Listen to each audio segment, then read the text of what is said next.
तो आज हम लोग पढ़ेंगे पॉपुलेशन जेनेटिक्स के बारे में।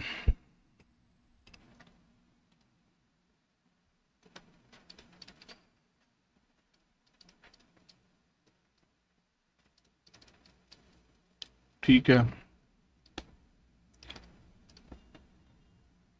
पॉपुलेशन जेनेटिक्स समझने से पहले पॉपुलेशन समझ लेते हैं और थोड़ी सी जेनेटिक्स। जेनेटिक्स में मेनली जीन्स होती हैं। तो पॉपुलेशन क्या होता है और जीन पूल क्या होती है, इन दोनों के बारे में थोड़ा सा बेसिक आइडिया लेते हुए। तो what is a population? Population को अगर हम डिफाइन करना चाहें तो बेसिक कॉन्सेप्ट आप लोगों को मालूम होगा कि it is a group of individuals of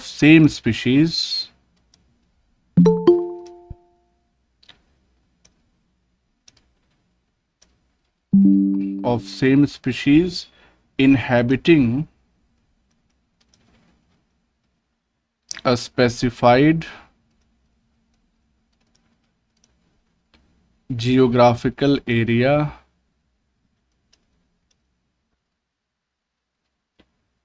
at a particular time। Time वाला फैक्टर भी ऐड करना जरूरी है।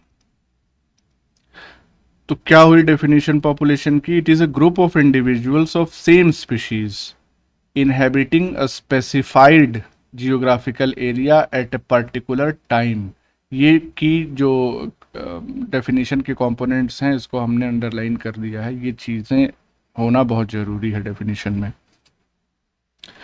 एक तो जब भी हम पॉपुलेशन की बात करते हैं तो हम किसी सिंगल स्पीशीज़ की बात करते हैं, उस स्पीशीज़ की पॉपुलेशन की। किसी खास इलाके में रहने वाले इंडिविजुअल्स के पॉपुलेशन की बात करते हैं, और किसी खास समय में रहने वाले, जैसे हम अपना ही एग्जांपल लें, ह्यूमंस का एग्जांपल लें। तो ह्यूमंस, जाहिर सी बात, अगर ह्यूमंस की पॉपुलेशन आपको पता करनी है तो सारे होमोसैपियंस हैं, same species. Specified geographical area आपको बताना ही पड़ेगा, आप एक समय में किसकी बात कर रहे हैं। आप पूरे इंडिया के पॉपुलेशन की बात कर रहे हैं, या आप यूपी के पॉपुलेशन की बात कर रहे हैं, या आप लखनऊ के पॉपुलेशन या गोंडा के पॉपुलेशन कहाँ की बात कर रहे हैं। तो you have to specify the geographical area, particular time. आप आज के डेट में पॉपुलेशन की बात कर रहे हैं या 10 साल पहले यहाँ की क्या पॉपुलेशन थी उसकी बात कर रहे हैं, तो टाइम फैक्टर भी इक्वली इंपॉर्टेंट है। तो इस तरह से पॉपुलेशन को डिफाइन किया जाता है। अब देखने वाली बात यह है कि हमने जो एग्जांपल लिया, इंडिया की पॉपुलेशन भी हो सकती है, वर्ल्ड पॉपुलेशन हो सकती है, यूपी की, किसी और स्टेट की, किसी जिले की। इसका मतलब ये हो गया कि पॉपुलेशन को जब हमें स्टडी करना है तो हमको छोटी छोटी जो पॉपुलेशंस हैं, जिसको लोकल पॉपुलेशन कहते हैं, उनके फॉर्म में हम उसको स्टडी करते हैं। जैसे मान लीजिए सेंसस होता है, हर 10 साल में हम लोगों की पॉपुलेशन की काउंटिंग होती है। 10 साल में एक बार होता है सेंसस। टर्म लिख देते हैं यहाँ पे, यानी कि काउंटिंग ऑफ पॉपुलेशन। तो कैसे होता है, अगर आपको आइडिया हो तो ये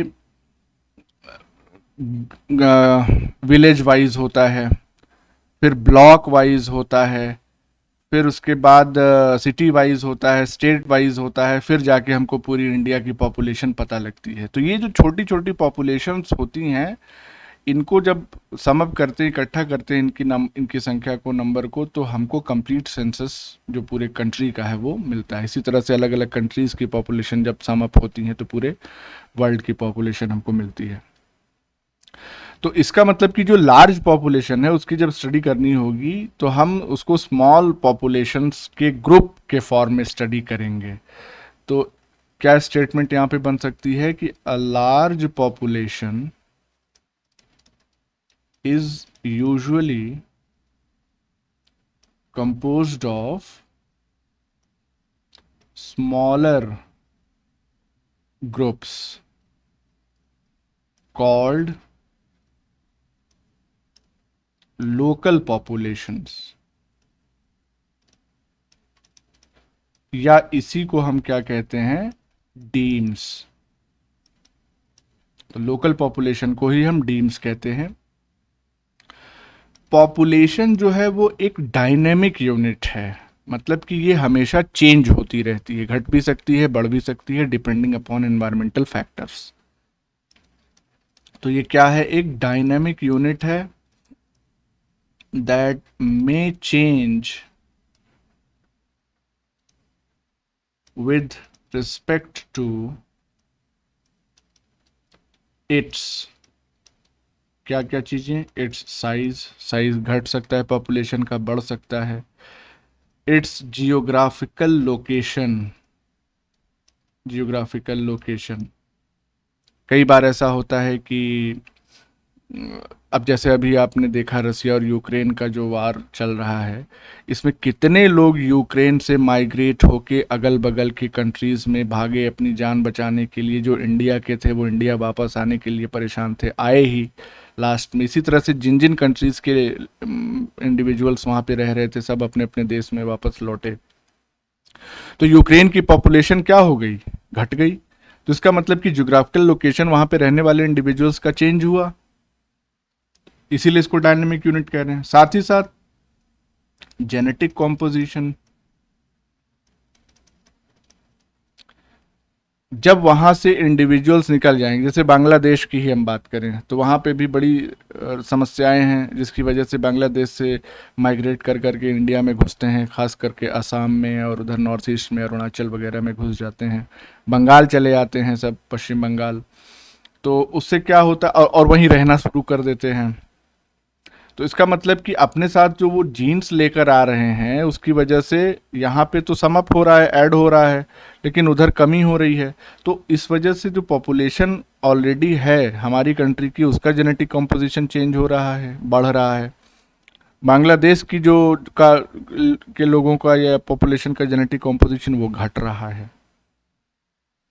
तो इस तरह से कई सारे फैक्टर्स हैं जो चेंज होते रहते हैं पॉपुलेशन में, इसीलिए इसको हम कहते हैं कि it is a dynamic unit. तो ये तो बात थी पॉपुलेशन की। अब हम बात करते हैं जीन पूल की। तो जीन पूल को पॉपुलेशन के रिस्पेक्ट में हम कैसे डिफाइन करेंगे, तो it is the complete set of genetic information contained within the members of a population।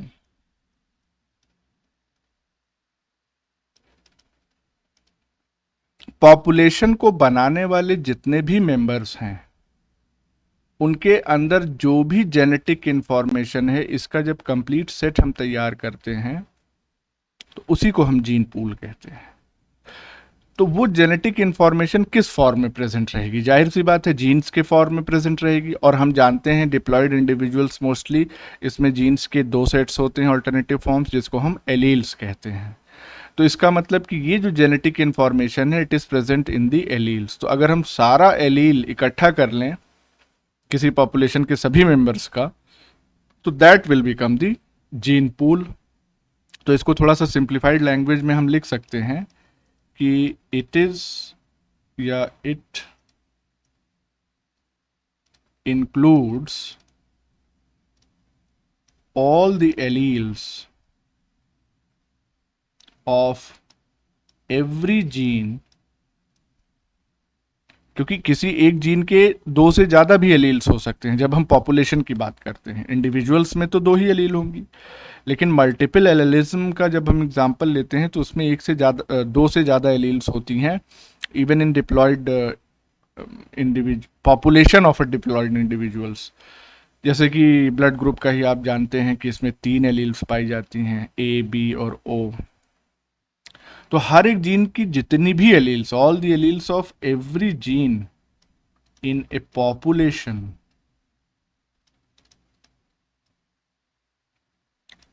available for transmission to the next generation।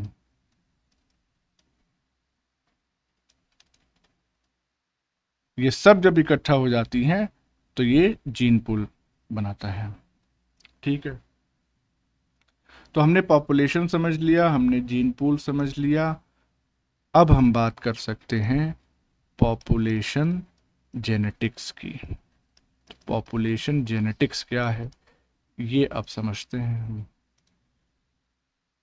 तो पॉपुलेशन जेनेटिक्स का मतलब होता है it is the study of the frequencies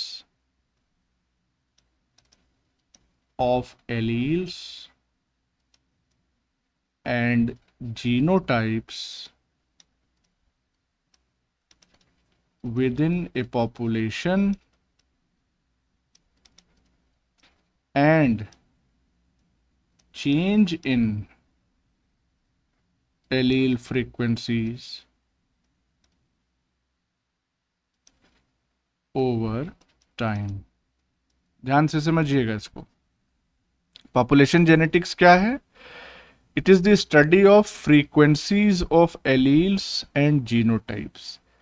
alleles के frequencies की study है, genotypes के studies के फ्रीक्वेंसीज की स्टडी है, और साथ ही साथ चेंज इन एलील फ्रीक्वेंसीज की भी स्टडी है। ये प्रेजेंटली क्या फ्रीक्वेंसी है एलील की या जीनोटाइप की, और समय के साथ इस फ्रीक्वेंसी, इस एलील फ्रीक्वेंसी में क्या चेंजेस आ रहे हैं, इन सब की जो कंबाइंड स्टडी होती है उसको हम कहते हैं पॉपुलेशन जेनेटिक्स। सर, हाँ, एलील्स और जीनोटाइप में फिर क्या डिफरेंस है? एलील्स जो है वो जीन को बता रहा है, जीनोटाइप जो है वो जेनेटिक मेकअप को बता रहा है। जैसे मान लो कि आ, किसी किसी जीन की हम बात करें जिसमें दो एलील्स हैं, एक कैपिटल ए हो गया और दूसरा स्मॉल ए, तो ये एलील हो गई, ये एलील हो गई। लेकिन जब हम जीनोटाइप की बात करते हैं डिप्लॉयड इंडिविजुअल की, तो यहां पे हमको 3 कॉम्बिनेशंस मिल सकते हैं, ये तीनों। तो ये क्या हो गई, ये एलील्स हैं हमारी, और ये क्या हो गए, ये जीनोटाइप्स। तो एलील को हम इंडिविजुअल के रिस्पेक्ट में नहीं देख रहे हैं, एलील को हम अपने आप के रिस्पेक्ट में यानी उसके खुद के रिस्पेक्ट में देख रहे हैं, जबकि जीनोटाइप को हम इंडिविजुअल ऑर्गेनिज्म के रिस्पेक्ट में देख रहे हैं, और फिर हम उसको पॉपुलेशन के रिस्पेक्ट में भी देखेंगे। एलील्स ही अलग अलग कॉम्बिनेशन में जुड़ के जीनोटाइप तैयार करती हैं। जैसे हम क्या कह रहे हैं, जैसे तुम कह पॉपुलेशन, अब कहो कि सर ये बताइए पॉपुलेशन और स्पीशीज में क्या डिफरेंस है, बताओ क्या डिफरेंस तुमको समझ में आता है पॉपुलेशन और स्पीशीज में? एक ही स्पीसीज के बहुत सारे मेंबर मिलके वो पॉपुलेशन बनाते हैं। तो स्पीशीज को डिफाइन करो in respect of population. Unit of population. नहीं, स्पीशीज यूनिट ऑफ पॉपुलेशन है कि पॉपुलेशन स्पीशीज की यूनिट है? पता नहीं। नहीं समझ में आ रहा है। ऐसे मेंबर्स जो सेक्सुअली इंटरब्रीड कर सकते हैं, उन सब की जितनी भी पॉपुलेशंस हैं उसको कलेक्टिवली हम स्पीशीज कहेंगे। यानी सारी पॉपुलेशंस ऑफ इंटरब्रीडिंग इंडिविजुअल्स को इकट्ठा जब हम कर देंगे तो that will constitute a species. ये डिफरेंस है इन दोनों में। सिमिलरली एलील्स के अलग अलग कॉम्बिनेशंस की जब हम बात करेंगे तो उसको हम जीनोटाइप्स कहेंगे। कुछ समझ में आया या अभी भी कंफ्यूजन है? आया सर। इतने प्यार से कह रही हो आया सर, बोल दिए हैं तो कह देते हैं आया। इसमें अभी क्या कंफ्यूजन है ये बताओ? जीनोटाइप का मतलब ये होता है, आपने जो ये जीनोटाइप तो समझ में आ गया, जो डिफरेंस आपने बताया पॉपुलेशन और स्पीसीज में वो नहीं है। भैया छोड़ दो तब इसको। जेनेटिक मेकअप, पता चले हम इसको समझाने के लिए तुमको वो समझा रहे हैं तो तुम वो नहीं समझ रही हो, ये समझ चुकी। तो जो समझ रही हो वही समझो फिलहाल। पॉपुलेशन और स्पीशीज और फिर इकोसिस्टम और लैंडस्केप, इन सब की जब हम बात करेंगे तब बताएंगे, तब ज़्यादा अच्छे से समझ में आएगा। तो ये जेनेटिक मेकअप है, और ये का जीन का जो अल्टरनेटिव फॉर्म है वो है एलील्स। अभी और क्लियर होगा। तो ये हो गया हमारा पॉपुलेशन जेनेटिक्स की डेफिनेशन। तो डेफिनेशन के बेसिस पे हम ये कह सकते हैं या इन्फर कर सकते हैं कि पॉपुलेशन जेनेटिक्स बेसिकली किस चीज़ से कंसर्न्ड है। पॉपुलेशन जेनेटिक्स ये देखती है कि जो एलील फ्रीक्वेंसी है जीन पूल में, वो कैसे चेंज हो रही है और क्यों चेंज हो रही है, इसी की स्टडी है बेसिकली। तो इस पॉइंट को अगर हम यहां पे मेंशन कर दें कि इट इज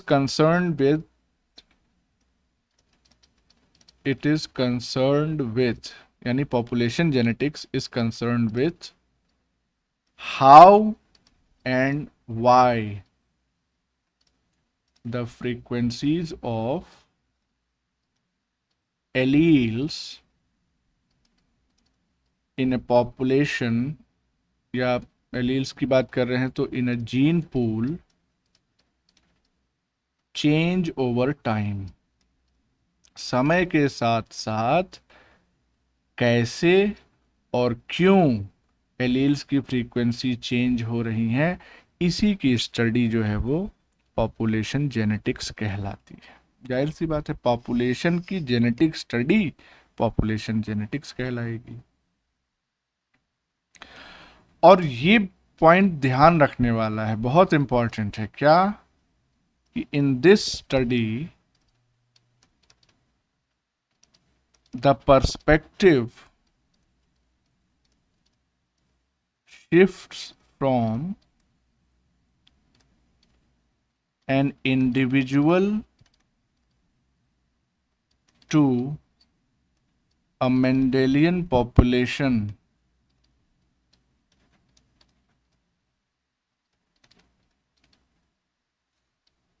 यानी कि जब हम पॉपुलेशन जेनेटिक्स की स्टडी करते हैं तो हम इंडिविजुअल जेनेटिक्स को नज़रअंदाज करते हैं, और हम पॉपुलेशन लेवल पे जेनेटिक्स कैसे ऑपरेट हो रही है उसकी स्टडी करते हैं। तो जो हमारा पर्सपेक्टिव है, जो रेफरेंस है, वो इंडिविजुअल से शिफ्ट होके पॉपुलेशन पे शिफ्ट हो जाता है। इसका मतलब क्या है? इसका मतलब ये हो गया कि जैसे कभी अगर हमने आपको बताया होगा, एक टर्म होता है इमर्जेंट प्रॉपर्टीज। इसके बारे में कुछ बताया है हमने कभी? कुछ आइडिया है what does it mean? Anyone?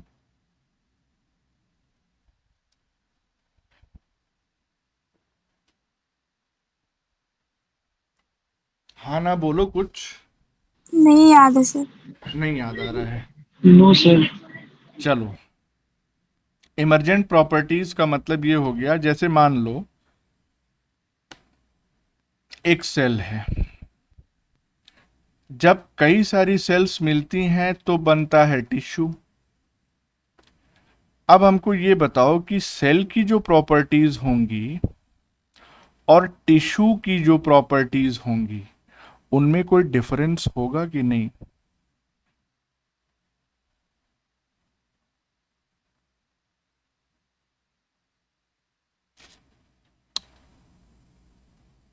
बोलो।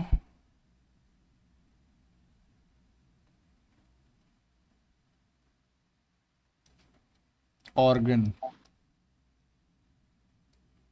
टिश्यू की जो प्रॉपर्टीज होंगी और उस टिश्यू से बनने वाले ऑर्गन की जो प्रॉपर्टीज होंगी, उसमें कोई डिफरेंस होगा कि नहीं?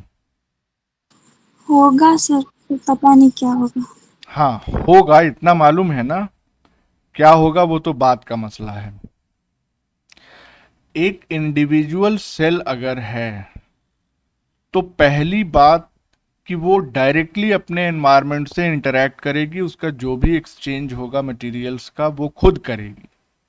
लेकिन जब वो एक टिश्यू का हिस्सा बन जाती है तो ये जिम्मेदारी, this responsibility is shared by all the cells present in the tissue।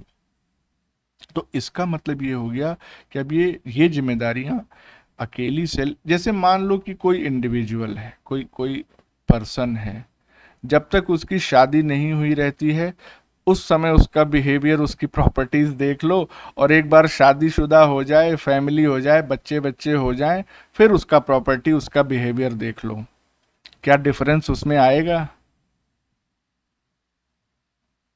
बताओ। जी सर। अब ये तो समझ में आ ही रहा होगा, बहुत डिफरेंस आ जाता है। हाँ भाई, देर तक बाहर नहीं रहना है, रात को टाइम पे आ जाना है, डिनर घर पे करना है, ये करना है, वो करना है, मतलब वही काम दूसरे के साथ भी होता है। तो इसका मतलब क्या हो गया, जब तक इंडिविजुअल अकेला था तो वो उसकी बिहेवियर, उसकी प्रॉपर्टीज कुछ और चल रही थी। जब वो किसी ग्रुप में आ गया, फैमिली के ही ग्रुप में आ गया, जहां पे एक से ज्यादा इंडिविजुअल्स इकट्ठा हो गए, सब आदमी ही हैं, होमोसेपियंस, अब कोई बंदर से तो शादी करेगा नहीं। सिमिलर होने के बावजूद भी जो इमरजेंट प्रॉपर्टी आ रही है बिकॉज ऑफ दिस एसोसिएशन, वो बदल गई। ये नई प्रॉपर्टी जो निकल के आती है, this is called as emergent properties. जैसे ऐसे, अब हम आते हैं वापस अपने टॉपिक पे। इंडिविजुअल, सिर्फ एक एग्जांपल से आपको हम क्लियर कर देंगे। पॉपुलेशन, किसी इंडिविजुअल का सेक्स या तो मेल होगा या फीमेल होगा। आजकल एक और कैटेगरी चल गई है, ट्रांसजेंडर भी चल गया है, चलो उसको भी हम इंक्लूड कर ले रहे हैं। या तो मेल होगा या फीमेल होगी या ट्रांसजेंडर होगा, जिसमें सेक्स डिफाइन नहीं किया जा सकता। क्या किसी पॉपुलेशन का सेक्स डिफाइन कर सकते हो तुम कि ये मेल पॉपुलेशन है, ये फीमेल पॉपुलेशन है, और ये पता नहीं इसका क्या सिंबल बनेगा, ट्रांसजेंडर पॉपुलेशन? पॉपुलेशन का आप हमेशा सेक्स रेशियो लेते हैं।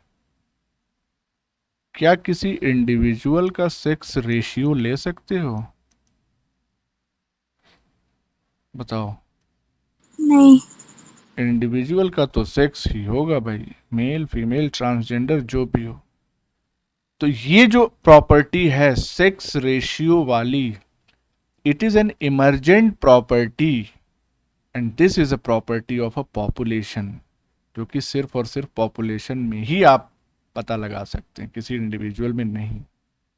इसीलिए इस स्टडी में जो पर्सपेक्टिव है हमारा, वो इंडिविजुअल की जगह एक पॉपुलेशन पे शिफ्ट हो जाता है, क्योंकि हम पॉपुलेशन जेनेटिक्स की स्टडी कर रहे हैं। We are not concern with the study of genetics in an individual. अब आया समझ में? Yes sir. चलो, तो सवाल ये है कि मेंडेलियन पॉपुलेशन क्या होती है? पॉपुलेशन की तो डेफिनेशन हमने दे दी, लेकिन मेंडेलियन पॉपुलेशन का क्या मतलब है? तो इसमें बायोलॉजिकल एस्पेक्ट्स भी इंक्लूड हो जा रहे हैं। जैसे यहाँ पे हमने जो डेफिनेशन लिखी पॉपुलेशन की, इसमें किसी तरह का बायोलॉजिकल एस्पेक्ट इंक्लूडेड नहीं था। A group of individuals of same species inhabiting a specified geographical area at a particular time. ये जो डेफिनेशन है पॉपुलेशन की, वो जब आप ज्योग्राफी पढ़ते हैं, भूगोल, तो वहाँ पे भी यही डेफिनेशन लिखी जाती है। लेकिन आप पढ़ रहे हैं बायोलॉजी, तो you have to define population according to biology which was already defined by Mendel. ये पॉपुलेशन ऐसे डिफाइन की जाती है: a natural interbreeding unit of sexually reproducing organisms sharing a common gene pool.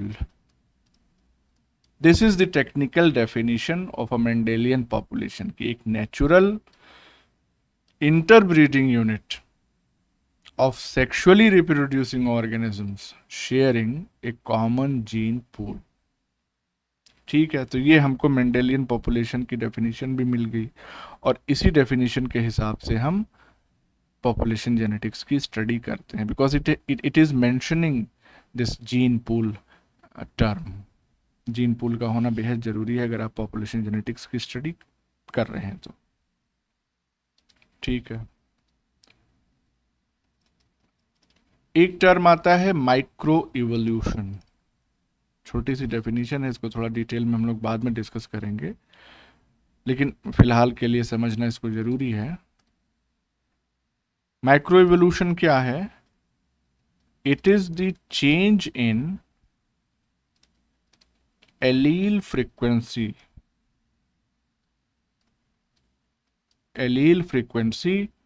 within a single population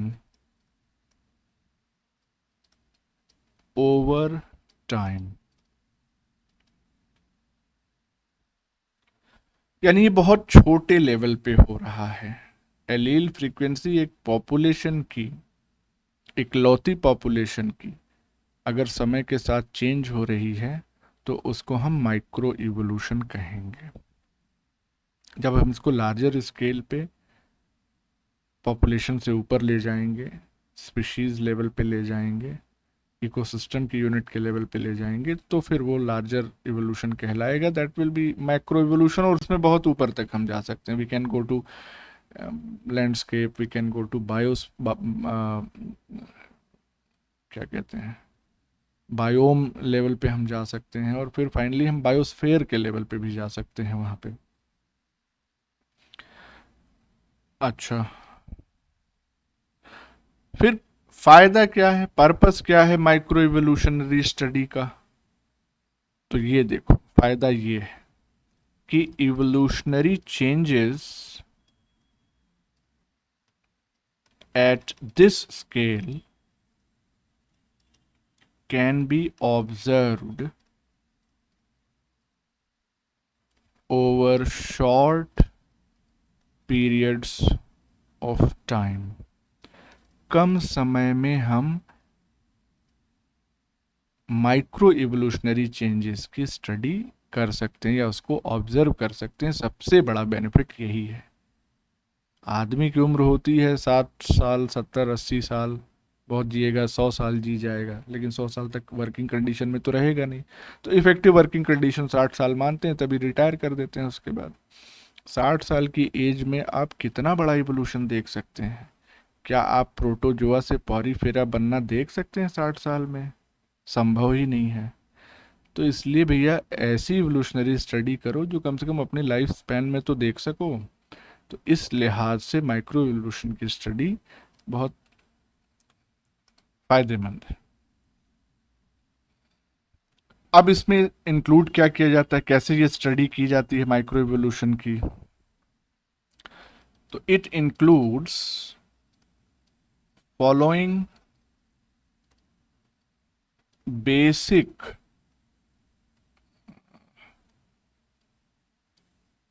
micro evolutionary processes.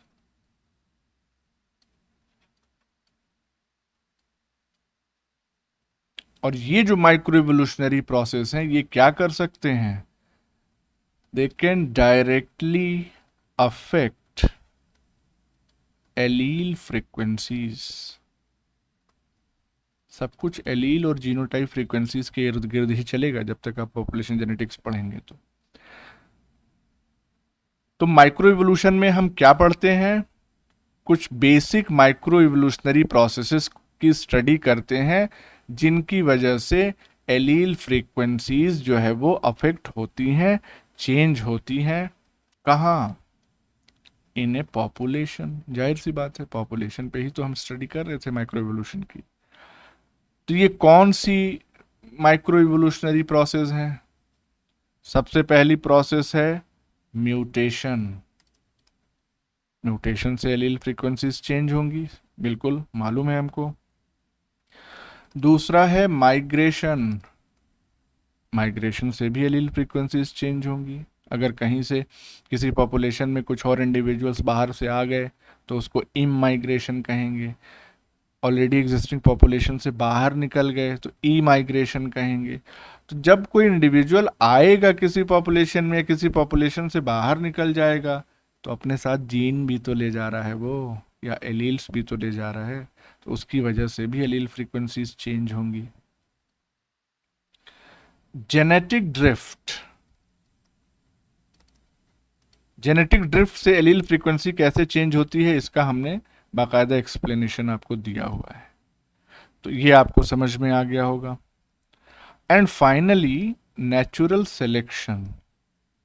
Natural selection से भी allele frequencies change होती हैं। क्यों? क्योंकि जिसके पास फेवरेबल कैरेक्टर्स होंगे उसको नेचर सेलेक्ट कर लेगी, बाकी मर जाएंगे, खत्म हो जाएंगे। तो जब वो खत्म हो जाएंगे तो उनके साथ उनकी एलील्स भी खत्म हो गई। तो इस तरह से एलील फ्रीक्वेंसीज चेंज हो गई।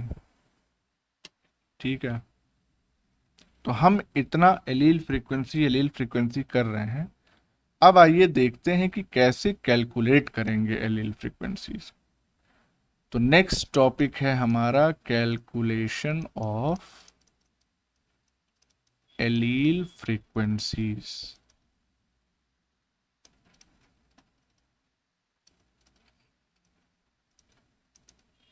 ठीक है,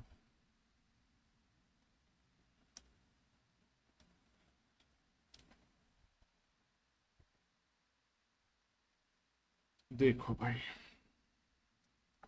इसके लिए हमको एक प्रोसेस एक एक खुद से इमेजिन करना होगा, तभी हम इसको एक्सप्लेन कर पाएंगे कहानी। तो करते हैं। जैसे मान लो, सबसे पहले हमको मानना क्या है, let us assume an autosomal gene. हम एक ऑटोसोमल जीन को एज्यूम कर रहे हैं इन अ स्मॉल पॉपुलेशन,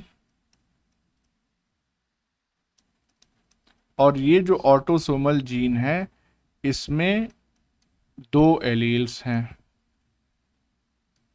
कौन कौन सी हैं वो दो एलील्स? एक है कैपिटल ए और दूसरी है स्मॉल ए। ठीक है, और ये जो स्मॉल पॉपुलेशन है ये है 200 इंडिविजुअल्स की। इसमें 200 इंडिविजुअल्स या 200 मेंबर्स प्रेजेंट हैं। और ये 200 मेंबर्स जो हैं उनके जीनोटाइप्स की अगर हम बात करें तो जीनोटिपिक डिस्ट्रीब्यूशन जो है वो किस तरह से है? A genotype. भाई तीनों पॉसिबिलिटी हम नोट कर लेंगे यहाँ पे, capital A small a genotype और स्मॉल ए जीनोटाइप।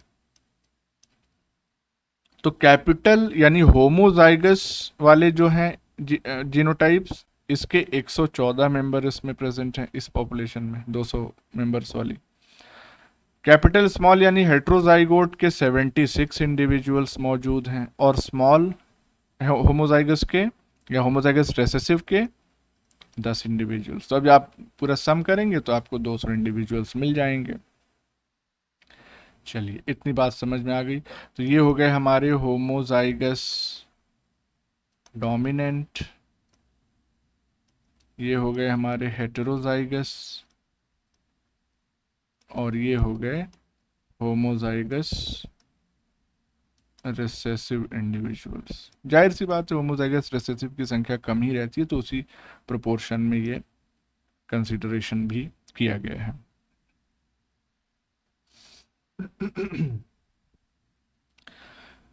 अच्छा, अब हमको कैलकुलेट करना है कि इस पूरी पॉपुलेशन में, 200 इंडिविजुअल्स के पॉपुलेशन में, इस कैपिटल ए यानी इस वाले एलील की फ्रीक्वेंसी क्या है और स्मॉल ए एलील की फ्रीक्वेंसी क्या है, इसको हमें कैलकुलेट करना है। तो करते हैं कैलकुलेट।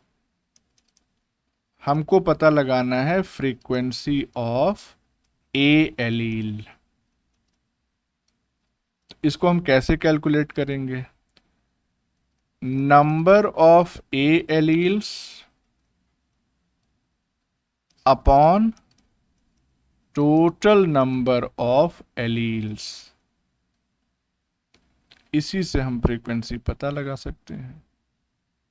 बड़ा आसान है। ये है परसेंट निकालने की टेक्निक। जैसे मान लो हम तुमसे ये पूछें कि भैया बताओ 60 नहीं 15 जो है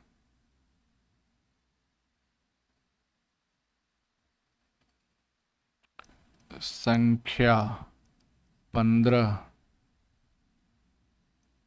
60 का कितना प्रतिशत है, कैसे निकालोगे इसको? बताओ कैसे निकालोगे? 15 जो हाँ बताओ।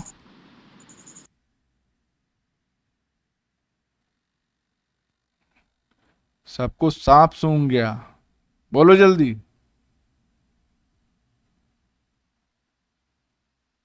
हमको बताओ, हम निकालेंगे, हमको नहीं आता ये।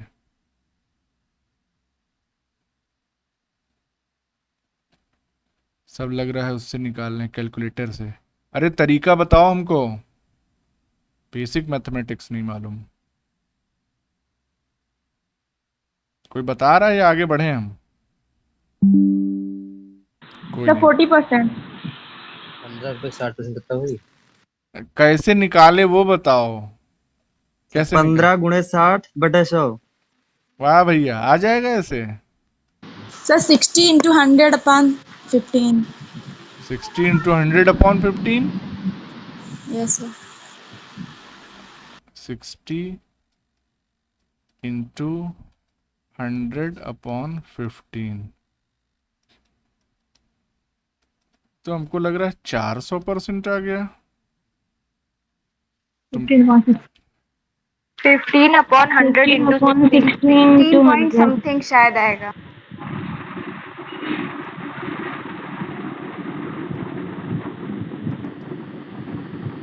ये हमने बोला है। हाँ, तंजीला ने बोला है।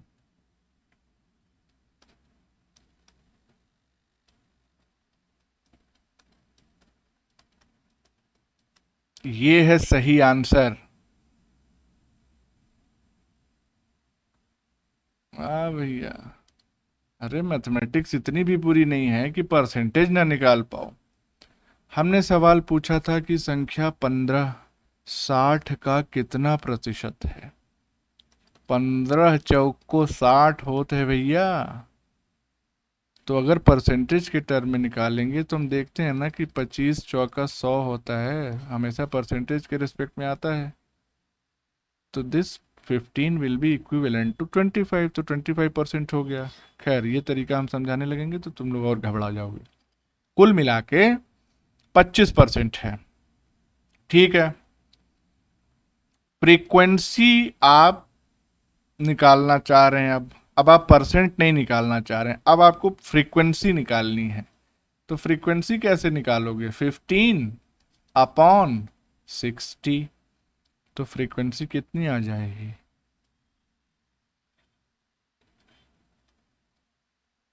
3/12 equals to 1/4, and this 1/4 will be 0.25। कोई दिक्कत तो नहीं है इसमें समझने में? अगर किसी को ना समझ में आए फिर बता दो हमको भी, तो हम क्लास बंद कर दें।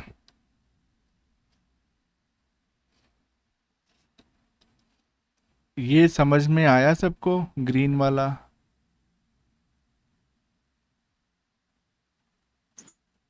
Yes sir. बाकी ये जो लोग म्यूटाधीराज हैं, ये कभी कभी अपना माइक ओपन भी कर लिया करें। ऋचा, अंशिका, रिद्धि, शिवानी, तुम लोग बोलते क्यों नहीं हो? सर अभी आंसर आ दिया गया तो सर आपने सुना ही नहीं। ऐसे ही बोलो कि हम सुने ना। ये नागेश और पंकज, ये लोग तो भैया बस शांत रहते हैं, खाली गुरुजी प्रणाम और गुरुजी प्रणाम, दो शब्द बोलना है, एक शुरुआत में एक अंत में। या बीच में आंसर भी दिया करो। सब बहुत आसान चीजें हैं, ठीक है? बोला करो, बोलना भी सीखना चाहिए। तो कुल मिला के जब हम परसेंट के टर्म में निकाल रहे हैं तो ये आ रहा है 25%, लेकिन जब हम फ्रीक्वेंसी के टर्म में निकाल रहे हैं तो जाहिर सी बात है 100 से मल्टीप्लाई हम नहीं करेंगे, तो ये 0.25 आ जाएगा। अब इसी को 100 से मल्टीप्लाई कर दो तो ये 25 हो जाएगा। इसी तरह से फ्रीक्वेंसी का मतलब क्या है? फ्रीक्वेंसी का मतलब है कि किसी पर्टिकुलर नंबर का रेपिटेशन जो है वो कितनी बार हो रहा है। तो 15 का रेपिटेशन 60 में कितनी बार हो रहा है? 15, 15, 15 और 15। 1 2 3 4, भाई इसको चारों को मिला लोगे तो 60 मिल जाएगा आपको। तो this 15 is being repeated 4 times, इसलिए ओवरऑल वैल्यू में इसकी फ्रीक्वेंसी क्या आ रही है? 0.25। और इसी को जब आप 4 बार कर देंगे तो आपको क्या मिलेगी ओवरऑल फ्रीक्वेंसी या टोटल वैल्यू? वो आ जाएगी 1। अभी ये आएगा, ये क्यों हम 1 ले आ रहे हैं, अभी अब इतना समझ में आ गया होगा तो फिर बाकी भी आगे समझ में आएगा। इसको भी यहाँ पे हम लिखा रहने दे रहे हैं। तो अगर ए एलील की फ्रीक्वेंसी निकालनी है हमको, तो हमको क्या देखना है? Number of A alleles, number of A alleles upon total number of alleles. इसी तरह से अगर हमको नंबर ऑफ ए एलील्स को कैलकुलेट करना हो तो हम कैसे कैलकुलेट करेंगे? पिछले से ही हम कंटिन्यू कर रहे हैं। 2 into number of A होमोजाइगोट्स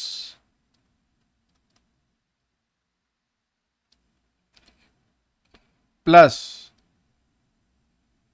number of A हेटेरोजाइगोट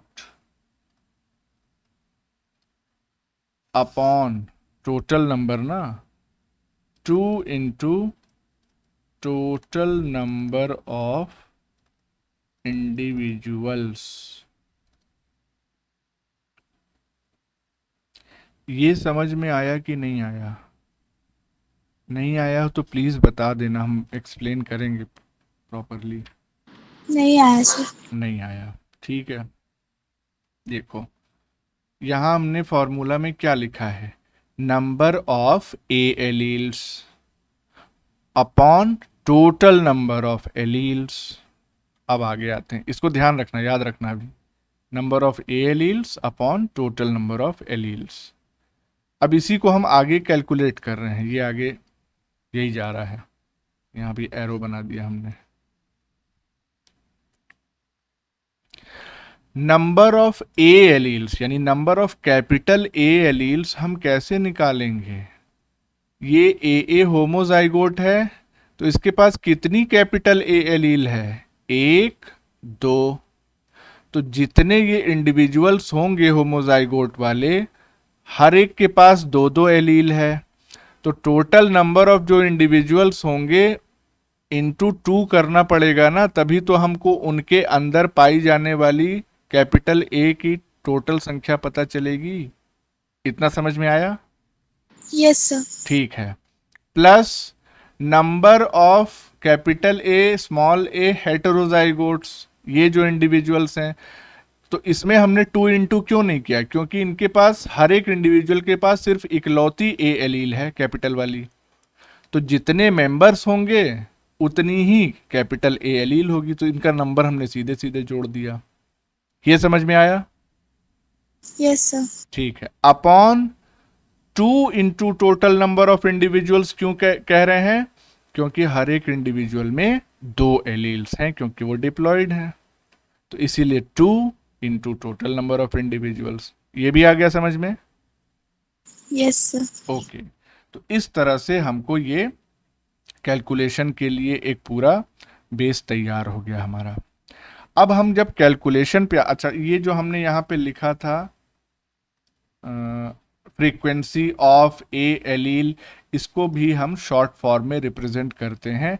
it is simply represented as F bracket में ए, जो भी एलील हो, स्मॉल ए की फ्रीक्वेंसी निकाल रहे होते तो यहाँ पे स्मॉल ए लिख देते, इसको हम ऐसे रिप्रेजेंट करते हैं।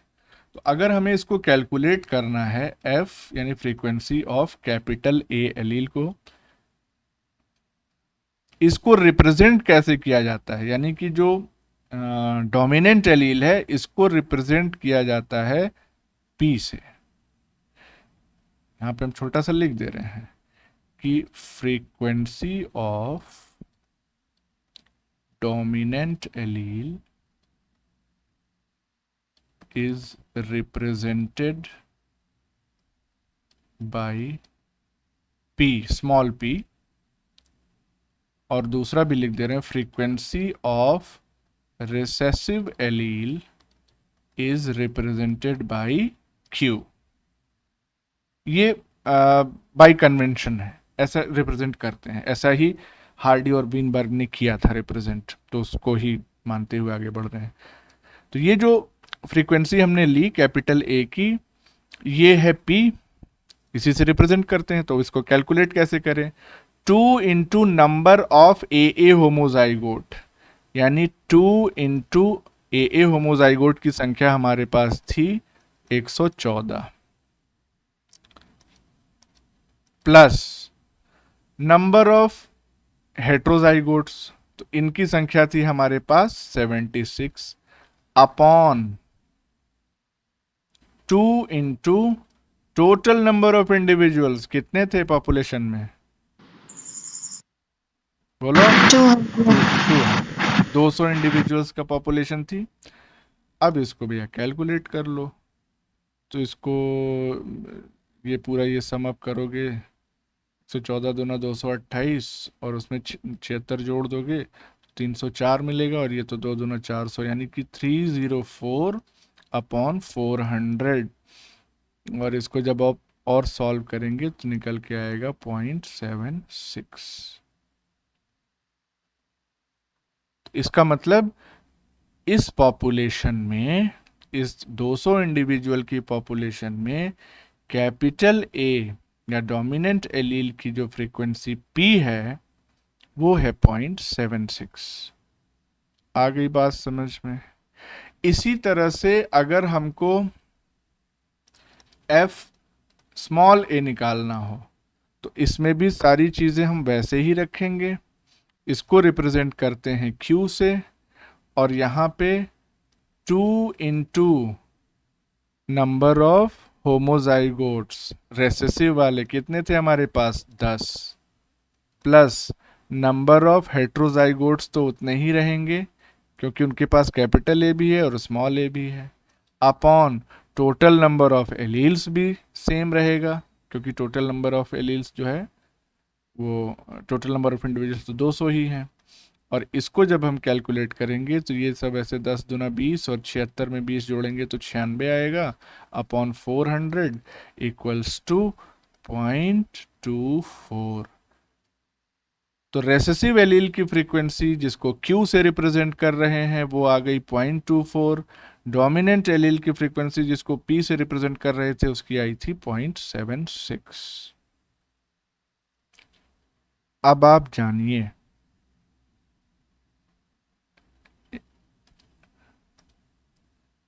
P plus Q equals to 1, ये मैथमेटिकली प्रूव्ड है। किसी भी पॉपुलेशन में जितनी भी, और डिप्लॉयड इंडिविजुअल्स के केस में ये चलता है, जितनी भी एलेलिक फ्रीक्वेंसीज हैं उन दोनों फ्रीक्वेंसीज का सम हमेशा 1 होगा।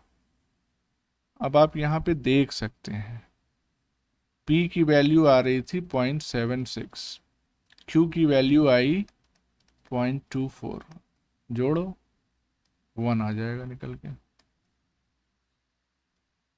ये फ्रीक्वेंसी है, ये नंबर ऑफ एलील्स नहीं है, ध्यान रखना। अभी इसी को कुछ नहीं करना है, सिंपली 100 से मल्टीप्लाई कर दो तो ये परसेंट निकल आएगा। देखो इधर 0.76 है तो इसको मल्टीप्लाई करो 100 से, ये आ गया 76%, और 0.24 था, इसको मल्टीप्लाई करो 100 से 24%। 76 और 24 मिलाओगे तो कितना बनेगा, प्लस कर दो दोनों को, 100%। तो पॉपुलेशन तभी कंप्लीट होगी ना जब मामला 100% पे पहुंचेगा।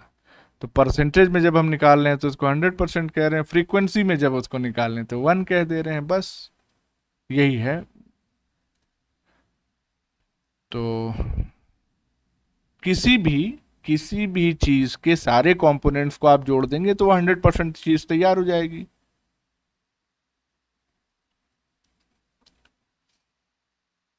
इतना हो गया। अब आप देखिए यहां से ये P plus Q equals to 1, यहां से हम दो फॉर्मूले और डिराइव कर सकते हैं। यहां से अगर P और Q में से कोई एक दिया हो तो हम दूसरा जान सकते हैं, जैसे P equals to 1 minus Q, ये भी हम लिख सकते हैं, या Q equals to 1 minus P, ये भी हम लिख सकते हैं। तो ये दोनों भी यहाँ से डिराइव हो सकते हैं। इसका मतलब क्या हो गया कि अगर हम सिर्फ किसी एक एलील की फ्रीक्वेंसी कैलकुलेट कर लें तो दूसरे की अपने आप निकाल लेंगे हम यहाँ से। जैसे यहाँ पे हमको सिर्फ 0.24 पता होता, यानी Q की फ्रीक्वेंसी पता होती, तो हम P इक्वल्स टू 1 माइनस 0.24 रखते और P की वैल्यू झट से 0.76 आ जाती। कैलकुलेशन में ये फ़ायदा देता है, इसीलिए इसको हम यहाँ पे बता दे रहे हैं। ठीक है,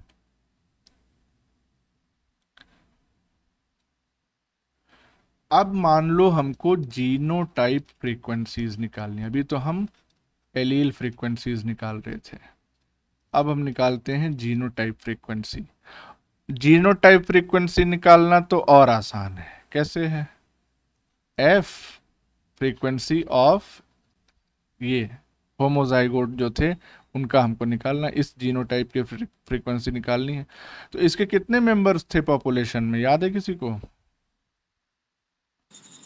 114। टोटल कितने मेंबर्स थे? 200। तो इक्वल्स टू आ जाएगा सॉल्व करने पे 0.57।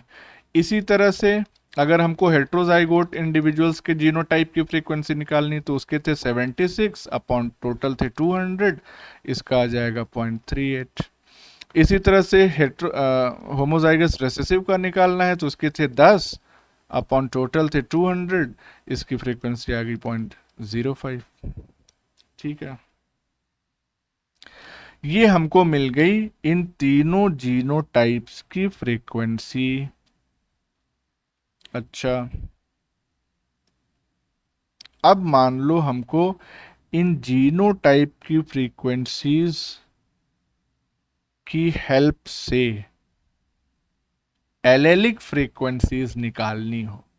मान लो किसी क्वेश्चन में जीनोटिपिक फ्रीक्वेंसी दिया हो इस तरह से, और वो ये कहे कि allelic frequencies of A and A बताइए, ये हमारा सवाल हो गया। तो कैसे निकालेंगे? बहुत आसान तरीका है इसका। कैसे? देखो, अगर हमको डोमिनेंट वाले की निकालनी है तो उसका हमने आपको बताया था क्या था, P। तो P या उसको हम रिप्रेजेंट कर रहे थे फ्रीक्वेंसी ऑफ ए से। तो इसको अगर कैलकुलेट करना हो तो इसके लिए आपके पास है formula frequency of A genotype plus half the frequency of heterozygote. इसी तरह से अगर आपको Q निकालना है यानी कि F स्मॉल a, तो आपको फ्रीक्वेंसी ऑफ होमोजाइगस रिसेसिव वाला plus half frequency of heterozygote. In formulas में कोई डिफरेंस ना कोई दिक्कत